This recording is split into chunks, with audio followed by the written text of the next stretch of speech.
वंदे मातरम। तमाम खबरें विस्तार से। उत्तराखंड अधीनस्थ सेवा चयन आयोग ने 8 भर्ती परीक्षाओं पर रोक लगा दी है। उत्तराखंड अधीनस्थ सेवा चयन आयोग द्वारा ऐसा करने पर बेरोजगार युवाओं को बड़ा झटका लगा है। हाल ही में पेपर लीक मामले में उत्तराखंड एसटीएफ द्वारा बड़ी कार्रवाई की जा रही है। इसके चलते उत्तराखंड अधीनस्थ सेवा चयन आयोग के अध्यक्ष राजू ने अपने पद से इस्तीफा दे दिया। इस्तीफा देने से पहले अध्यक्ष एस राजू ने आगामी भर्तियों की 8 परीक्षाओं पर रोक का पत्र शासन को भेजा है।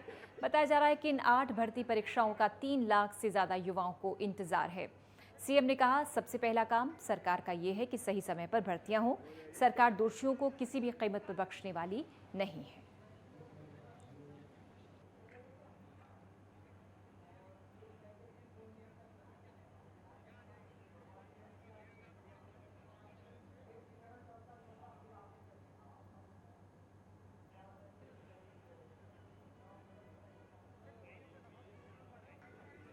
कि हमारा सबसे पहला जो काम है कि जो भर्तियां हैं वो भर्तियां सही समय पर हों और जो लोग भी इसमें दोषी हैं उनके खिलाफ जांच चल रही है।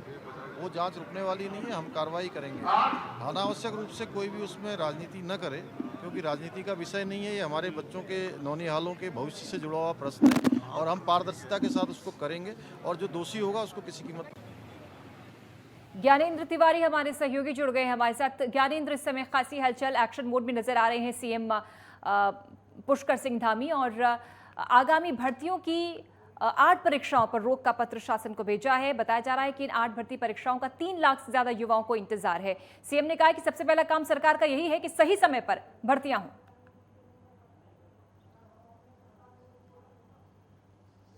देखिए, अधीनस्थ सेवा चयन आयोग की तरफ से 8 जो भर्तियों पे रोक लगाई गई है, 8 विभागों की जो भर्तियां थी, खासतौर पे इसको देखना पड़ेगा। जिस तरीके से हमने देखा पिछले दिनों पेपर लीक मामले में लगातार जो गिरफ्तारियां हैं वो उत्तराखंड के अंदर हुई। अभी तक 13 लोग इस पूरे मामले में गिरफ्तार हुए थे। खासतौर पे इसे देखना पड़ेगा। 2016 में सबसे पहले ग्राम विकास अधिकारी के लिए जो भर्तियां थी निकाली गई थी और ऐसे में उसमें घोटाले के मामले सामने आए थे। हरीश रावत की सरकार थी उस वक्त, और उसके बाद से जिस तरीके से विपक्षी दल होने के नाते भाजपा ने इस मसले को उठाया था। मौजूदा समय में कांग्रेस की सरकार की तरफ से जांच के आदेश दिए गए थे। उसके बाद से 2017 में भाजपा की सरकार आई और इस भर्ती प्रक्रिया को रद्द किया गया और खासतौर पे 2021 में इसे पुनः इसे भर्ती प्रक्रिया को कहीं ना कहीं लाया गया और इसमें भर्ती के लिए आवेदन निकाले गए। खासतौर पे 2021 में जिस तरीके से भर्ती प्रक्रिया के लिए आवेदन किए गए, बाद में ये मामला सामने आया और ये बात सामने आई कि इस जिस भर्ती ग्राम्य विकास अधिकारी के लिए भर्ती की जा रही है उसका जो पेपर है वो लीक हो चुका है। ऐसे में एसआईटी का गठन हुआ और लगातार हमने पिछले दिनों तक देखा कि किस तरीके से लगातार जो गिरफ्तारियां हैं वो कई कर्मचारियों तक की हुई। यहां तक कि एक कांस्टेबल की भी गिरफ्तारी काशीपुर उधम सिंह नगर जिले से हो चुकी है। खासतौर पे कहीं ना कहीं सरकार की ये मंशा है कि इस पूरे मामले पे एक एक आरोपियों को गिरफ्तार किया जाए।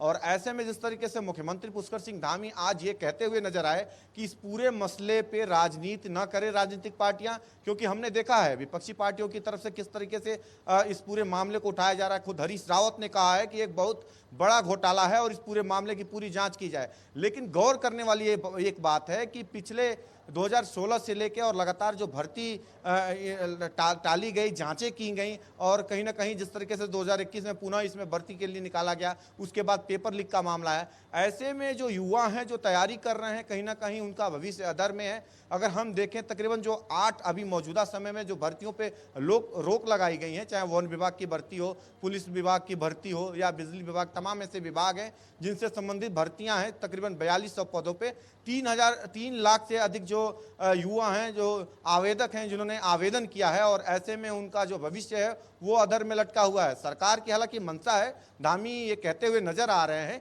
कि निष्पक्षता से वो पूरी भर्ती प्रक्रिया को करेंगे, लेकिन जिस तरीके से माना जा रहा था कि अगले 6 महीने के अंदर इन सभी विभागों में जो भर्तियां निकाली गई हैं उनमें कहीं ना कहीं जो आवेदन दिए गए हैं उनमें परीक्षाएं कराई जाएंगी और नियुक्तियां होंगी।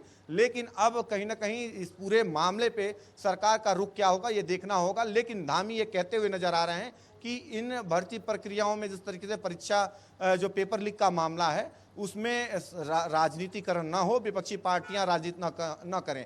लेकिन राजनीतिक पार्टियों का जो विपक्षी दल है, चाहे खुद हरीश रावत ये कहते हुए नजर आ रहे हैं कि ये बहुत बड़ा घोटाला है और इसका बेहतर तरीके से जो जांच है वो करना चाहिए था। बड़े उच्च स्तरीय जांच की जो मांग है वो विपक्षी पार्टियों की तरफ से किया जा रहा है। लेकिन अगर हम देखें तो कहीं ना कहीं इतने सालों में भर्ती प्रक्रियाओं पर लगातार जिस तरीके से कहीं ना कहीं कई प्रकार की जो अड़चने हैं देखने को मिली हैं, और कहीं ना कहीं जिस तरीके से धामी सरकार कह रही थी कि 20,000 से अधिक जो भर्तियां हैं निकाली जाएंगी, इसी के तहत ये 5200 जो 4200 जो भर्तियां हैं वो निकाली गई थी। और यही वजह है कि कहीं ना कहीं अब जिस तरीके से इन भर्तियों पर रोक लगी है और युवाओं का जो भविष्य है वो अधर में नजर आ रहा है। जी ज्ञानेंद्र, लेकिन सोचिए दुर्भाग्य है उन युवाओं के लिए जो बेरोजगार हैं, जिनके पास नौकरी नहीं है, जो पढ़े लिखे हैं, जो इन परीक्षाओं के लिए तैयारी करते हैं, मेहनत करते हैं, दिन रात एक कर देते हैं, और जब नतीजा ये निकलता है कि फर्जीवाड़ा होता है, पेपर लीक हो जाता है, तो किस तरह से, किस कदर वो निराश होते होंगे।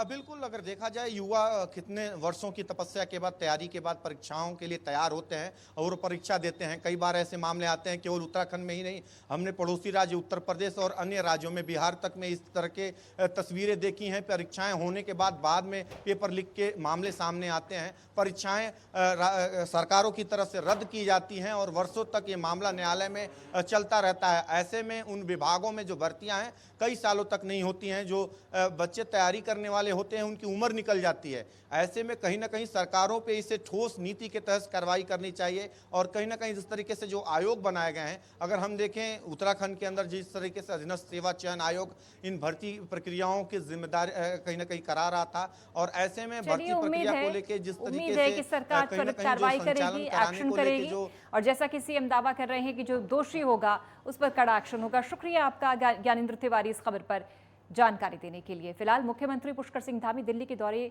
से उत्तराखंड वापस लौट चुके हैं। सीएम धामी ने दिल्ली दौरे के दौरान कई अहम बैठकों में हिस्सा लिया। उत्तराखंड पहुंचते ही सीएम ने कहा कि नीति आयोग की बैठक में उन्हें पीएम मोदी का मार्गदर्शन मिला है।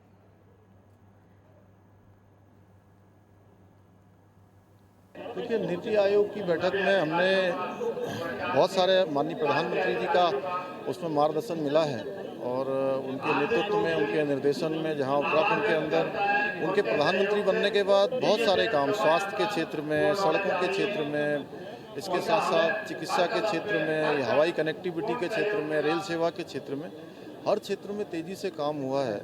जहाँ देश आगे बढ़ा है वहीं उत्तराखंड के अंदर भी तेज़ी से काम शुरू हुआ है। और इस बार हमने कुछ जो काम हम कर रहे हैं उन कामों के बारे में भी हमने अपनी प्रगति के बारे में बताया है, और कुछ नए काम जो यहाँ पर हम शुरू करना चाहते हैं, या हिमालयन राज्यों का जो पर्वतीय राज्य हैं उन राज्यों के लिए कुछ अलग से भी योजना बनाई जाए, उसके लिए भी मैंने अपनी तरफ से वहाँ पर अनुरोध किया है। और देहरादून में टपकेश्वर महादेव नगर भ्रमण पर निकले हैं। आपको बता दें कि 2 साल बाद टपकेश्वर महादेव की 21वीं भव्य शोभा यात्रा शिवाजी धर्मशाला से शुरू की गई है। इस दौरान सीएम पुष्कर सिंह धामी ने शोभा यात्रा को रवाना किया। शोभा यात्रा में 10 साल बाद हेलीकॉप्टर से पुष्प वर्षा भी की गई। शोभा यात्रा को भव्य बनाने के लिए पहली बार भगवान शिव के 11 रुद्र रूपों की झांकियां निकाली गईं। इनमें मथुरा, वृंदावन, उज्जैन के साथ कई कलाकारों ने प्रस्तुति दी है।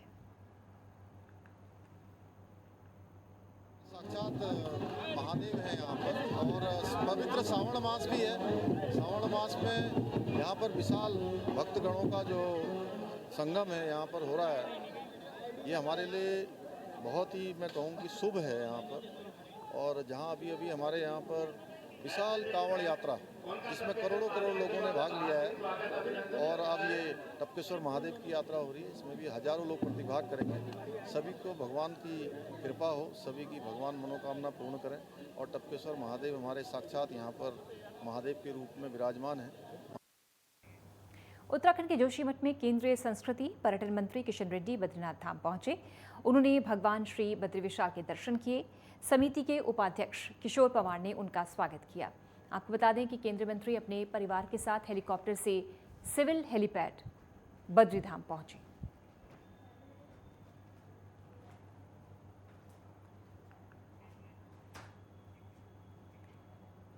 उत्तराखंड के देहरादून में कैबिनेट मंत्री सौरभ बहुगुणा ने कौशल विकास विभाग और सेवायोजन विभाग की बैठक की। बैठक में विभाग अधिकारी सचिव मौजूद रहे। बैठक के दौरान युवाओं को रोजगार और प्रदेश में पलायन को कम करने को लेकर चर्चा की गई। कैबिनेट मंत्री सौरभ बहुगुणा ने कहा कि युवाओं को स्किल रोजगार देने के लिए होटल इंडस्ट्री के साथ एक MOU साइन किया जा रहा है, जिसमें युवाओं को होटल में ट्रेनिंग दी जाएगी। साथ ही उन्होंने कहा कि विभाग को साफ तौर पर हिदायत दी गई है कि उसी इंडस्ट्री के साथ MOU साइन किया जाए तो जो 60% रोजगार भी दे। उसी के साथ ITI के टॉपर 25 छात्रों को हर साल अलग अलग राज्यों में ट्रेनिंग के लिए भेजा जाएगा। डेवलपमेंट में हमारी प्रमुख 3 चर्चाएं हुई हैं। सबसे पहली एम्प्लॉयबिलिटी होनी चाहिए। हमारे उत्तराखंड के जो बच्चे हैं जो बाहर जा रहे हैं, नौकरी ढूंढ रहे हैं बाहर जाके, उनको उत्तराखंड में किस तरीके से एम्प्लॉयमेंट दिया जाए। जो हमारी स्किल्ड ट्रेनिंग है वो डिमांड के हिसाब से देनी चाहिए। सिर्फ खाना पूर्ति नहीं करनी चाहिए सरकारी फ़ंड की कि ट्रेनिंग देनी है तो किसी चीज़ में भी दे दो। तो हमने 23 तारीख को हम एक MOU कर रहे हैं होटल इंडस्ट्री के साथ, जिसमें उन्होंने हमको अपनी पूरी एक डिमांड पेश करेंगे। हम उसके हिसाब से ट्रेनिंग देंगे और फिर वही उन्हीं लड़कों को हम वापस होटल इंडस्ट्री के लोगों को उनको लिस्ट प्रोवाइड करेंगे, उसी में से वो हायर करेंगे। मैंने एक स्पेशल इंस्ट्रक्शन ये भी दिया है इस बार कि उन्हीं पार्टनर्स के साथ स्किल ट्रेनिंग कराई जाए जो जॉब इंश्योर करेंगे। मिनिमम 60% जॉब इंश्योरेंस होना चाहिए, तो उन्हीं लोगों से हम स्किल ट्रेनिंग लेंगे। कांग्रेस ने अधीनस्थ सेवा चयन आयोग की अभी तक सभी भर्तियों की CBI से जांच कराए जाने की मांग की। उत्तराखंड प्रदेश कांग्रेस कमेटी के उपाध्यक्ष संगठन मथुरा दत्त जोशी ने BPDO पद के लिए भर्ती प्रक्रिया की पेपर लीक नौकरियां देने का आरोप लगाया। उन्होंने कहा कि उत्तराखंड अधीनस्थ सेवा चयन आयोग के माध्यम से VPDO पदों के लिए हुई भर्ती परीक्षा में 15-15 लाख रुपए लेकर पेपर लीक कर नौकरियां बेची गईं। इसके चलते मामले पर CBI जांच होने की बात कही है। देखिए, दुर्भाग्य है इस प्रदेश का, विगत 5-6 वर्षों से 6ठा वर्ष ये चल रहा है। ऐसी सरकार इस प्रदेश में जो जीरो टॉलरेंस की बात तो करती है, लेकिन जीरो टॉलरेंस के बजाय भ्रष्टाचार चरम में है। नौजवानों के भविष्य से खिलवाड़ किया जा रहा है। नौजवानों की भावनाओं में कुठाराघात करने का काम ये सरकार कर रही है। और जिस तरह अधीनस्थ चयन आयोग में प्रत्येक भर्ती में धांधलेबाजी की पेपर लीक किए गए और उसमें सरकार का संरक्षण प्राप्त था। हमारी मांग है कि जो भी मंत्री या सफेदपोश इस भर्ती कांड में है, जिसने उत्तराखंड के नौजवानों के सपनों को बिखेरने का काम किया, सपनों को तोड़ने का काम किया है, भविष्य में कुठाराघात करने का काम किया है, सरकार को चाहिए कि उनके खिलाफ भी कार्रवाई होनी चाहिए। और फिलहाल एक ब्रेक के लिए रुक रहे हैं। खबरों का सिलसिला लगातार जारी है।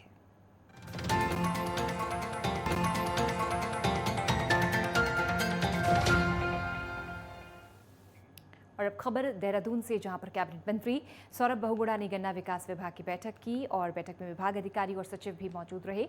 इस बैठक में 2025 तक विभाग के 3 बड़े कार्यों को पूरा करने पर फोकस दिया गया। साथ ही सरकार द्वारा की गई बड़ी घोषणाओं को 2027 तक कैसे पूरा किया जाए, उसे लेकर चर्चा की गई। कैबिनेट मंत्री ने बताया कि हमारा सबसे बड़ा फोकस चीनी मिलों को ब्रेकडाउन से कैसे बचाया जाए और इसी के साथ सरकार के ऊपर चीनी मिलों का बर्डन कम करने को लेकर भी चर्चा की गई। कल जो है मेरे 3 विभागों की बैठक थी, जिसमें कि हमने मत्स्य विभाग और पशुपालन विभाग और हमारे दूध उद्योग, इन तीनों की बैठक ली। और आज हमारे गन्ना विकास, चीनी उद्योग और उसके साथ साथ हमारी स्किल डेवलपमेंट ITIs, इनकी हमारी आज मीटिंग थी। एक अच्छा अधिकारियों के साथ और हमारे पशुपालकों के साथ सबके साथ इंटरेक्शन हुआ और एक मिशन मोड पे हम काम करना चाह रहे हैं। 2025 में जैसा आप सबको पता है कि 25 साल का उत्तराखंड हो जाएगा। मैं चाहता हूं कि मेरे विभागों के द्वारा कम से कम मिनिमम 3 उपलब्धि ऐसी हों जो हम लोग गिना सकें, जो उत्तराखंड में हमने अचीव करी इन 3 वर्षों में। उसी के ऊपर ये चर्चाएँ थी। उत्तराखंड के गदरपुर में एक नाबालिग लड़की के साथ दुष्कर्म की घटना सामने आई है। घर से गायब होने के बाद परिजनों ने पुलिस को बेटी के गायब होने की सूचना दी। इसके बाद पुलिस कार्रवाई कर आरोपी को गिरफ्तार कर ले गई। लड़की के बयान पर आरोपी के खिलाफ पॉस्को एक्ट के तहत मामला दर्ज कर जेल भेजा गया। कुछ दिन पहले हमारे थाना क्षेत्र के किसी गाँव के एक व्यक्ति ने एक मुकदमा पंजीकृत कराया गया था कि कोई व्यक्ति उसकी नाबालिग बेटी को ले गया है महिला फुसलाकर। इस संबंध में मुकदमा कायम किया गया और उच्चाधिकारी के आदेश पर त्वरित एक टीम का गठन किया गया और परसों को जो है लड़की को उस लड़के के साथ बरामद करके लड़की को आवश्यक कार्रवाई कर जेल भेजा गया। हरिद्वार कनखल थाना पुलिस को बड़ी सफलता हाथ लगी। कनखल थाना पुलिस ने अलग अलग जगहों पर चेन स्नैचिंग और वाहन चोरी करने वाले 3 आरोपियों को गिरफ्तार किया। इनके पास से 2 मोटरसाइकिल सहित 1 स्कूटी और 1 लूटा हुआ माल भी बरामद हुआ। फिलहाल पुलिस के द्वारा आरोपियों का आपराधिक इतिहास खंगाला जा रहा है।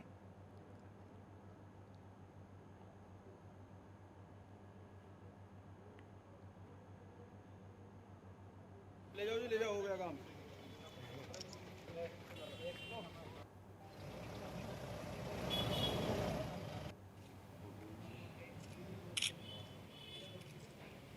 ले जाओ। शहरी क्षेत्र इसमें हुई थी। पुलिस के सामने ये एक चुनौती भी थी कि इस तरह का गैंग यहाँ पर काम कर रहा है। कई थानों की टीमें इसमें लगी हुई थी, लेकिन अंततः इसमें जो थाना कनखल है इसकी टीम को सफलता प्राप्त हुई और इस गैंग से जुड़े हुए 3 सदस्य गिरफ्तार किए गए हैं, जिनसे कि 4 घटनाएं जो पिछले दिनों थाना ज्वालापुर और थाना रानीपुर और कनखल की जो घटनाएं थी, इनकी जो चेनें हैं ये बरामद हुई है। इसके अलावा इनसे 2 मोटरसाइकिलें और 1 स्कूटी भी बरामद हुई है जो चोरी की है। उत्तराखंड में उत्तर प्रदेश की सीमा से सटे लक्सर जैसे सीमांत क्षेत्र में बड़ी संख्या में अवैध खनन की गतिविधियों को गुपचुप तरीके से अंजाम दिया जा रहा था। इसकी सूचना मिलते ही उप मजिस्ट्रेट ने कार्रवाई करते हुए 7 dumper truck, 1 tractor trolley seize कर दिया। उप जिला मजिस्ट्रेट को गुप्त सूचना मिली थी कि तस्कर रात के अंधेरे का फायदा उठाकर अवैध खनन करते हैं। इसके बाद ये एक्शन हुआ। 7 dumper truck, 1 tractor trolley seize की गई है। अंधेरे का फायदा उठाकर अवैध खनन की वारदात को तस्कर अंजाम दिया करते थे। से उत्तराखंड में अवैध रूप से मिट्टी परिवहन करने की बार शिकायतें आ रही थी। रात को कुछ लोगों के द्वारा इस शिकायत और गोपनीय सूचना दी गई, जिसको लेकर के खानपुर क्षेत्र में हमने 7 मिट्टी से भरे हुए ट्रक जो डंपर है उनको पकड़ा है और 1 रेत का भरा हुआ ट्रैक्टर ट्रॉली पकड़ी हुई है। तो कुल मिलाकर के ये बिना किसी परमिशन के उत्तर प्रदेश से उत्तराखंड में रात को अवैध रूप से कई स्थानों पर मिट्टी ला करके इसको डाल रहे हैं। इसी के क्रम में जो शिकायत प्राप्त हुई थी और जो सूचना मिली थी उसके माध्यम से प्रशासन की टीम के द्वारा स्वयं मेरे द्वारा मौके पर जाकर के इनको सीज किया गया और अग्रिम कार्रवाई की जाएगी। रामनगर में नशेड़ियों के आतंक से लोगों का जीना मुहाल है। नशेड़ी युवक एक और दुकानों और घरों में लगातार चोरी कर पुलिस को चुनौती दे रहे हैं। वहीं दूसरी ओर पुलिस की उदासीनता के चलते नशेड़ी मंदिरों में भगवान को भी नहीं बख्श रहे। कोसी बैराज क्षेत्र में मौजूद गुप्ता टी स्टॉल की दुकान के बाहर बने मंदिर में एक नशेड़ी युवक ने मंदिर में रखी भगवान राम के दरबार की पीतल की मूर्ति चोरी कर ली। चोरी का पूरा मामला सीसीटीवी कैमरे में कैद हो गया। इसके बाद दुकान मालिक ने फुटेज के साथ इसकी सूचना पुलिस को दी। सूचना देने के बाद भी दुकान मालिक ने पुलिस पर कार्रवाई न करने का आरोप लगाया।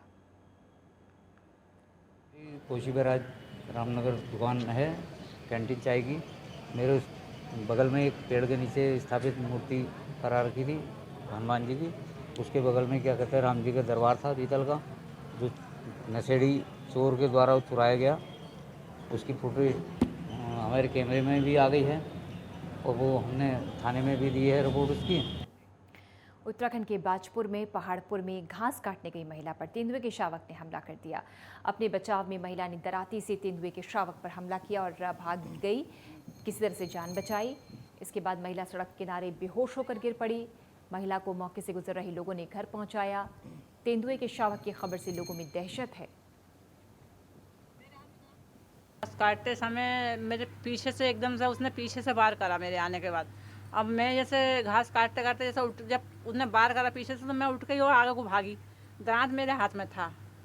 अब मुझे घबराहट हो गया एकदम से। मेरे घास पास सब छोड़ के वहाँ से और वहाँ से भाग छूटी। तेंदुआ का बच्चा था, मैंने खूब अच्छे तरीके से देखा था। आज़ादी की 75वीं वर्षगांठ के मौके पर भारतीय कांग्रेस कमेटी के द्वारा देश भर में भारत जोड़ो तिरंगा यात्रा निकाली गई। हरिद्वार में आर्यनगर चौक से देवपुरा चौक तक भारत के स्वतंत्रता सेनानियों की याद में यात्रा निकाली गई। इस यात्रा की अगुवाई पूर्व कैबिनेट मंत्री सुरेंद्र सिंह नेगी के साथ कई कांग्रेस नेताओं और कार्यकर्ताओं के साथ की।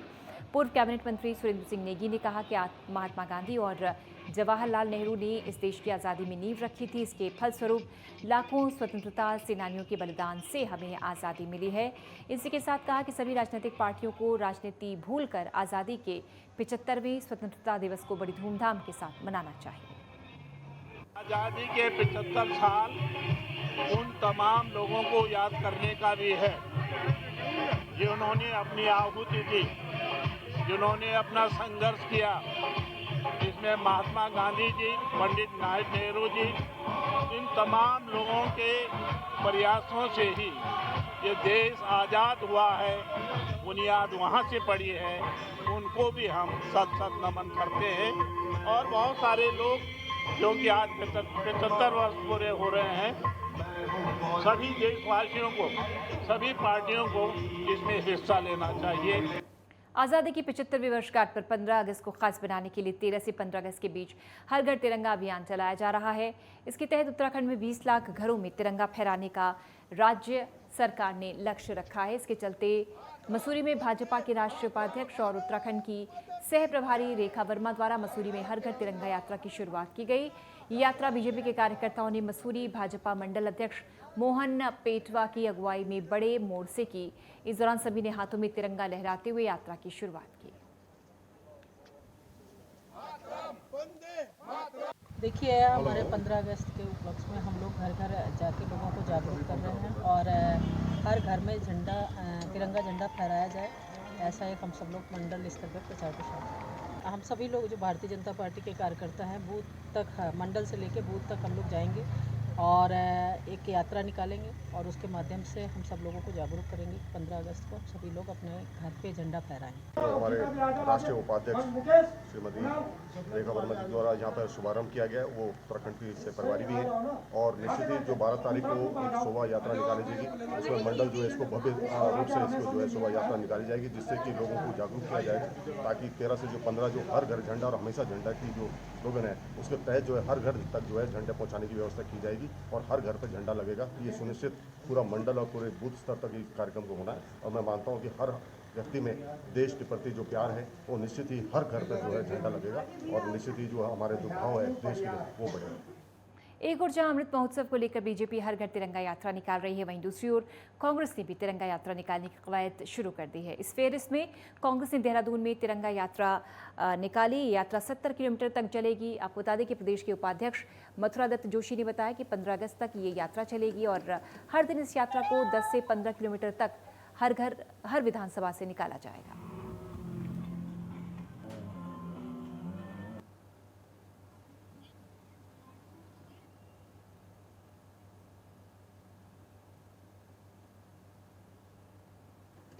देखिए, भारत जोड़ो तिरंगा यात्रा का शुभारंभ हो चुका है।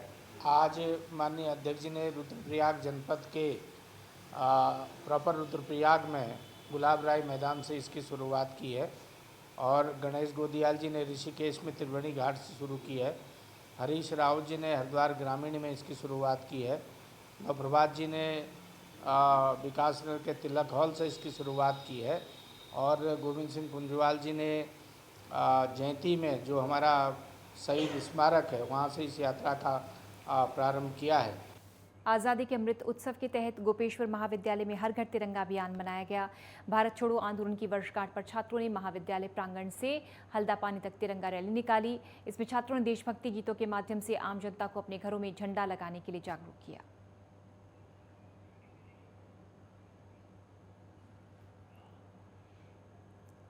मुख्यमंत्री धामी ने गांधी पार्क देहरादून में हर घर तिरंगा कार्यक्रम के तहत आयोजित रैली और प्रभात फेरी में प्रतिभाग किया। शिक्षा विभाग की ओर से आयोजित इस प्रभात फेरी में जनप्रतिनिधियों, शासन, प्रशासन, पुलिस के अधिकारियों और शिक्षा विभाग के अधिकारियों, शिक्षकों और छात्र छात्राओं ने प्रतिभाग किया।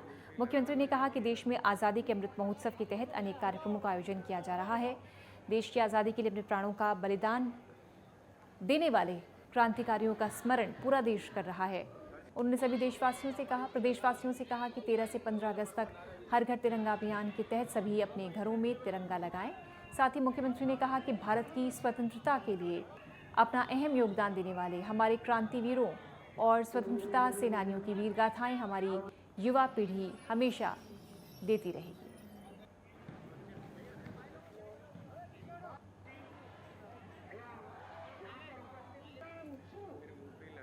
और फिलहाल इस बुलेटिन में इतना ही, लेकिन खबरों का सिलसिला लगातार जारी है। जय हिंद।